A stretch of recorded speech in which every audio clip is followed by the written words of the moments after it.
Welcome back to the show. Anzac Day is pumping. We had a great dawn service down here this morning. A lot of people turning out to pay their respects.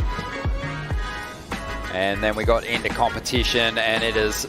This is Seth's opening ride. A lot of foam on this face. Let's see, he looks engaged. He looks interested down the line. Laying on that rail, just surfing with a lot of urgency and speed. Comboing up those rail turns. Going through those motions. Is this one going to have that steeper section on the inside? Wow, beautiful cutback, tiny bit mistimed. He holds on for the finish. And Kanoa outside. Smaller wave, streaking down the line, telegraphing for something here. Goes for the big, I don't even know what you call that, alley-oop. You know, let that out and just really be feeling so positive about his performances. It's one of the great performances that we've seen here on the Bells Bowl, and the score's reflecting that. As we see Kanoa, we saw Seth get a wave during the interview, took a fall, and Kanoa now gets his opportunity to bank his best number and get himself back in this heat. Just gliding across the top of this one, has so many big turns he can go to on this final section, and puts together a nice little combo there. You're never guaranteed what you're going to get, much like the end section at Margaret River here. So you just have to be nimble and adapt. You do need to show a little bit more restraint and make sure you stay connected to the wave face, and that's exactly what he does here. Beautiful top turn. Comes around for the second and just lays in on that quick rail turn. Pivots nice and high. And just some beautiful work through the inside. Gets the two-hit combination to finish off. We did have a wave during the break. It was Kanoa tapping into this one. Kanoa looking for that answer back. And you look how much conditions have changed since we started this heat. Wind and rain. Kanoa is just knifing through all of that.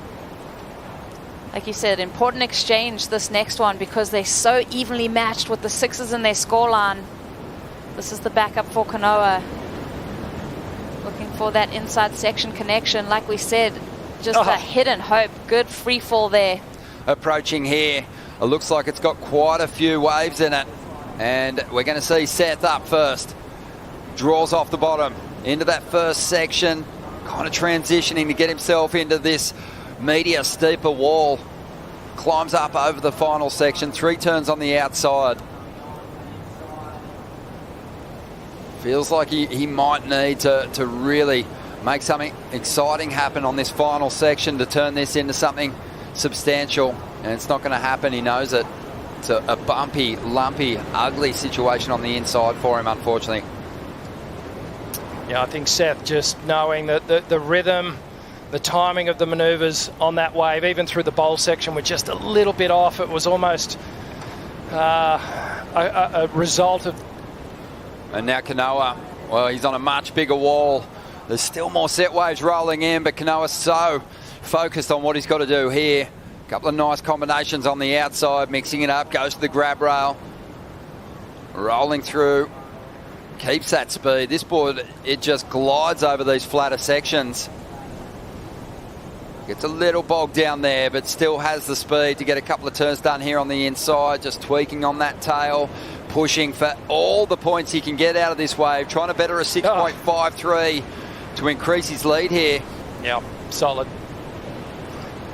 Almost looks like he's riding a slightly longer board than normal, maybe an inch and a half longer. And I like having that extra bit of equipment, that extra bit of length in the surfboard out in front of you, just elongating that turn. He really muscles his way through that inside section. These turns on the outside, though, the way that he was able to really make them stand out, and each one was different. Goes to the layback there, dropping that back arm in the face of the wave, grabbing that rail right there. Even on that flatter section, he makes it just a more emphasized maneuver. And then, like I said, it's chattery here on the inside, but he does so well to just cut through that chop and that bump and dominate that inside section. This is similar to what he did yesterday. A minute and 20 seconds to go, and Seth making his move. It's a smaller wave. And already you can see what he's thinking. Telegraph in the air down the line. He finds the section, gets the rotation, and he makes it happen. That wind had backed off just a little bit, and Seth has stomped another beauty. And still going, looking for more points down the line. And he might need them. But you got to love it. He's really delivered when it's counted and brings it through to the inside and plants a nice floating re-entry on the end section. Doug Silver throws his hands together. The jewellery almost flying off his fingers. It's an incredible manoeuvre, and he's done it again. He's got to stop doing this because we're all going to die of a heart attack, really. We just hits that lip, gets the flat spin again. But it's just really that one big powerful turn on a smaller wave. I don't want to discredit the air because it was amazing, but a 7.17 is what he's after. I'm thinking back to the earlier stages of today, the air that Griffin Pinto got. He scored a 7 for that. It was on a much bigger wave, and I know the scale does shift from heat to heat. Let's have a closer look at it, Rosie. Wow, incredible. No grab, just the loft on it too, and very functional. I mean, smooth landing. Oh my goodness. He was hanging on for dear life. He's starting to connect with the sort of form that saw him save himself on the CT last year. Already has climbed above that cut line on the live ladder. And Kanoa Igarashi hangs on for the victory.